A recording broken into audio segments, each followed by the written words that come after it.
பத்திரிகை நண்பர்களுக்கும் கலையுலக நண்பர்களுக்கும் என்னுடைய வணக்கத்தை தெரிவிச்சுக்கிறேன். இன்னைக்கு தான் எனக்கு ஒரு சஸ்பென்ஸ் உடஞ்சிரு.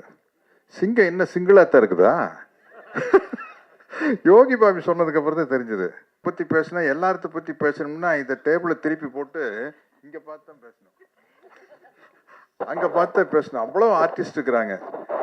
இது உண்மையிலேயே இந்த அளவு கேதர் பண்ணுறது பெரிய கஷ்டமான விஷயம். என்ன இதில் இருக்கிற அவ்வளோ பேர் பயங்கர பிஸியான ஆர்டிஸ்ட். இன்னைக்கு நான் திரும்ப திரும்ப கேட்டேன், தம்பி யோகி பாபு கண்டிப்பாக வந்துருவாரான்னு கேட்டேன். என்ன அவ்வளோ பிஸியாக இருக்கிற ஆள் கரெக்டாக வந்துட்டார். மற்றவங்க எல்லாரும் எங்கெங்கேயோ மாட்டிக்கிட்டு இருக்காங்க. இந்த படம் டைரக்டர் பிரதாப் பண்ணார். பெரிய விஷயம். இவ்வளோ ஆர்டிஸ்ட்டை சேர்த்து வச்சு இப்படி ஒரு படம் எடுக்கிறது. எனக்கு என்ன ஒரு ஒரு ஒரு பேட்டர்ன் படம் வரையில் நம்மளுக்கு சில படங்கள் வெற்றி அடையில நம்மளுக்கு ஒரு சந்தோஷம் கிடைக்கும் இல்லையா?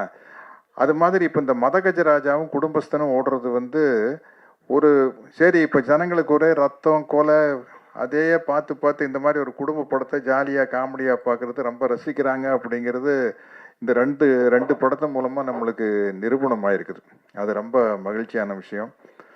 அதனால் நானும் ஜெய்யும் ஒரு பெரிய வெற்றிக்காக காத்துக்கிட்டு இருக்கிறோம். 6 வருஷம் தானே ஆச்சு பார்ட்டி படம் எடுத்து. மதகஜராஜா 12 வருஷம் கழிச்சு கோல் போட்டுருச்சு. நாங்கள் ஃபிஜியில் அவர் வெங்கட் பிரபு டைரக்ஷனில் பார்ட்டின்னு ஒரு படம் நடித்தோம். ரொம்ப ஜாலியாக ரொம்ப என்ஜாய் பண்ணி நடித்தோம். அப்படி இருந்தது.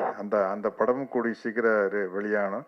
இன்னைக்கு ஜெயகிட்ட பேசிட்டீங்கள்ட்ட கேட்டேன், ஜெய் ராஜா ராணி ஒரு 4-5 வருஷம் ஆயிருக்குமா அப்படின்னு. சார் 12 வருஷம் ஆச்சு சார் அப்படின்னு. ஐயோ 12 வருஷம் ஆகி போச்சா அப்படிங்கிறது அப்போ வரையில் தான் நம்மளுக்கு தெரியுது.